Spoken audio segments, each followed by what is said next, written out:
காற்றண்டையில் ஒலித்து கொண்டு இரு. ஏதோ ஒரு சூழ்நிலையில அவமானப்பட்டு வீட்டுக்குள்ளேயோ இல்ல பர்டிகுலர் பிளேஸ்லேயோ அடைந்து ஒளிந்து வாழ்வதை போல இருக்கிறீங்களா? டாக்டர் படிப்பை முடிச்ச உடனே ஒரு ட்ரைனிங் பீரியடை கிராஸ் பண்ணாதான் பேஷண்ட்டுக்கு பெரிய சர்ஜரிலாம் தைரியமா பண்ண முடியும்.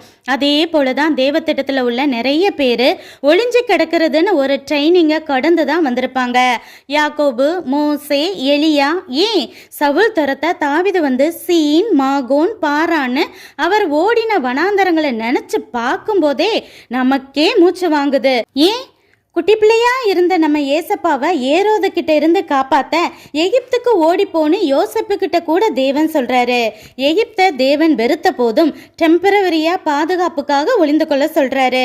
அதே போல தேவன் சொல்ற காலம், தேவன் சொல்ற இடத்துல தான் நாமளும் ஒளியணும். கேரித்தாறுனா கேரித்தாறு பக்கத்துல தான் ஒளியணும்.